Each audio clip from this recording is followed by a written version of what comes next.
Boston's museum, the one with the tightest security. Yet one day, 13 priceless paintings vanished in plain sight. The guards tied up, the alarms silent, and on the walls only empty frames remained. The heist's value? Over $500 million. Was it the work of the Mafia, a secret billionaire collector, or a truth still hidden from the world? One mystery remains. Where are those paintings?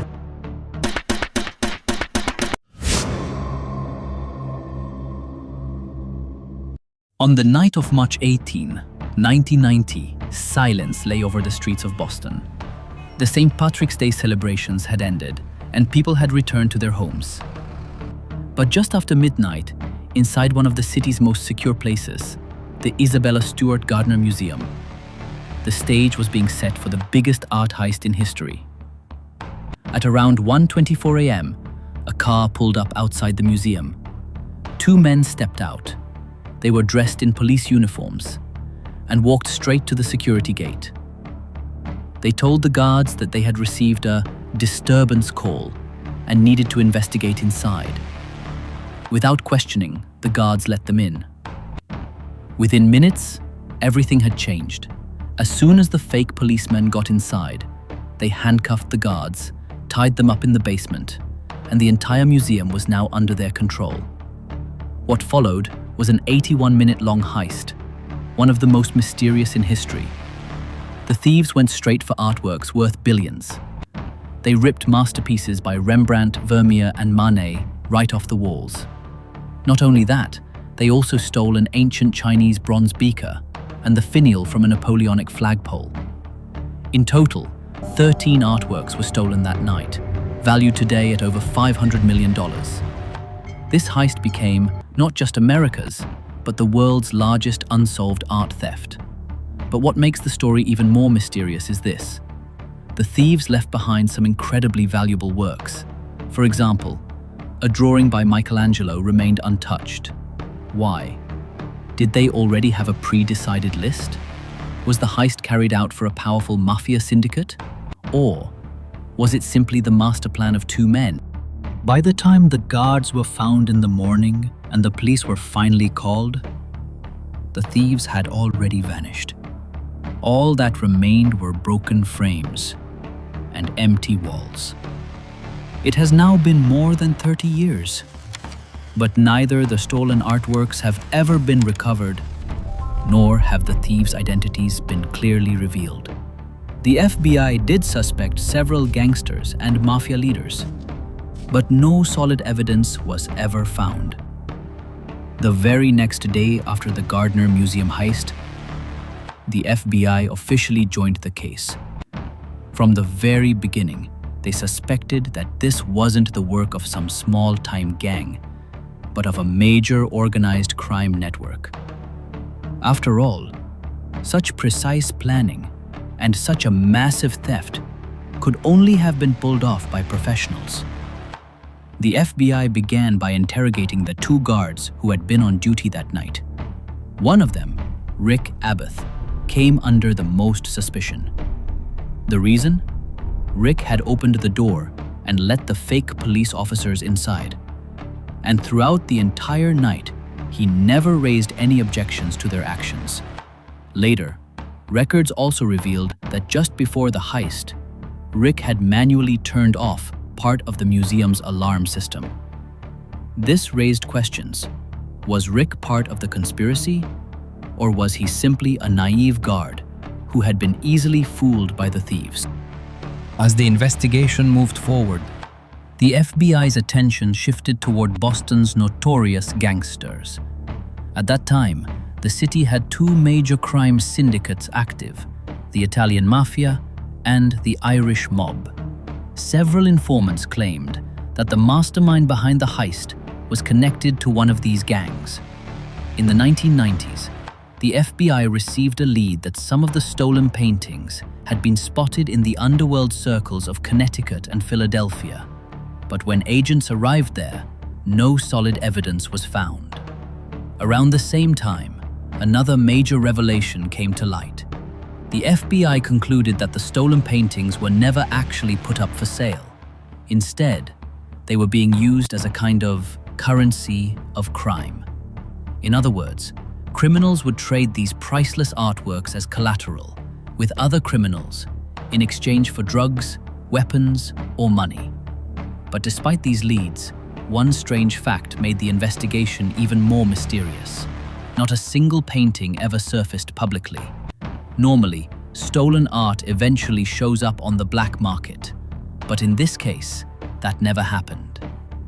In the 2000s, the FBI made an official statement.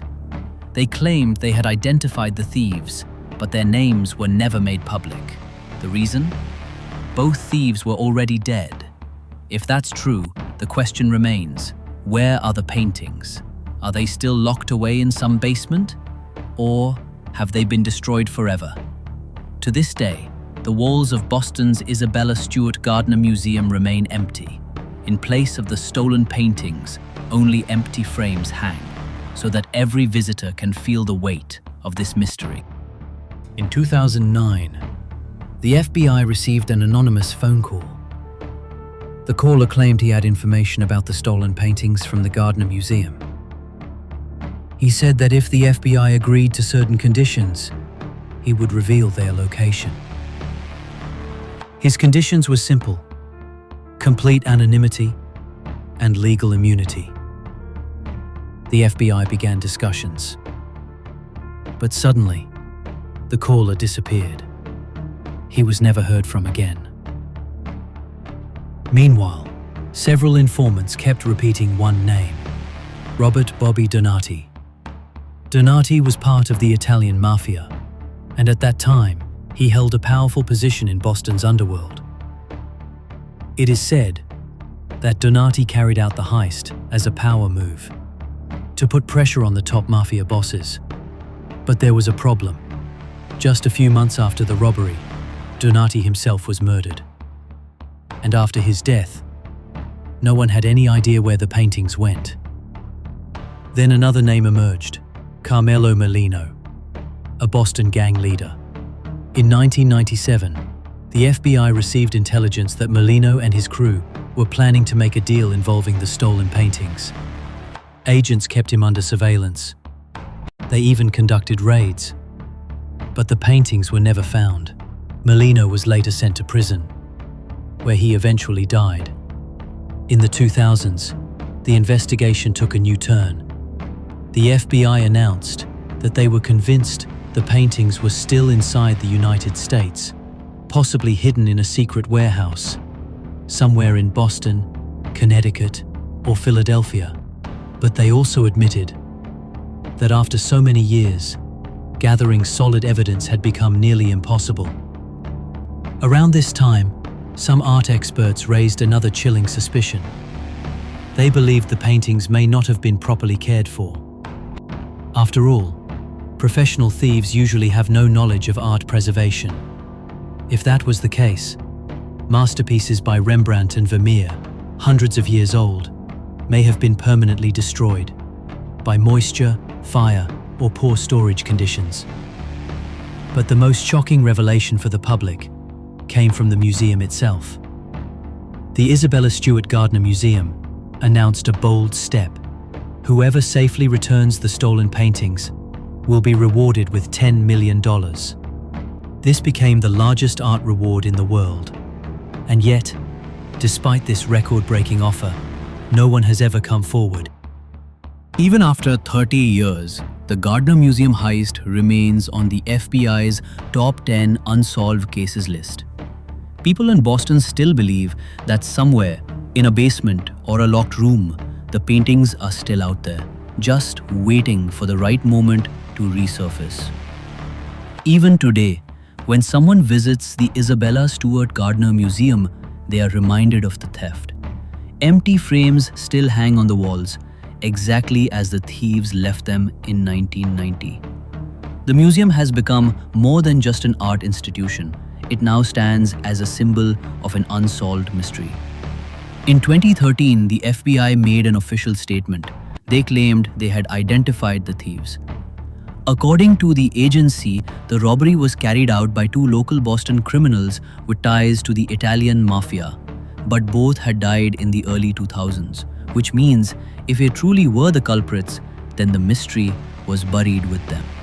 But from here, the story takes an even stranger turn. Many independent researchers and journalists believe that the FBI is hiding the truth. Their theory? That the people involved were not just small-time local gangsters, but part of a much larger organized crime network, with connections stretching all the way to the black markets of Europe and Asia. That, they argue, is why the paintings have never been traced in all these years. Some rumors even suggest that the stolen paintings were secretly sold off and today lie in the private vault of a billionaire collector. The world's richest and most powerful people sometimes buy such stolen art just to view it privately. For them, it is a display of power and control. On the other hand, some art experts believe the paintings may not even exist anymore. Due to improper storage, moisture, or simply the passage of time, they may have been destroyed. If that is true, it means some of history's most priceless masterpieces are lost forever. But hope still remains. In 2020, the Gardner Museum increased the reward to $10 million. Their statement was clear: "We only want the paintings back, not the thieves." This was enough to remind the world that the mystery is far from over. Even today, when the heist is discussed on the streets of Boston, people whisper the same question: where are the paintings? It is the same question that has lingered for 30 years and perhaps will remain for the next 30 as well. The Gardner Heist stands as the biggest and most mysterious theft in American history, a story that even now remains unfinished.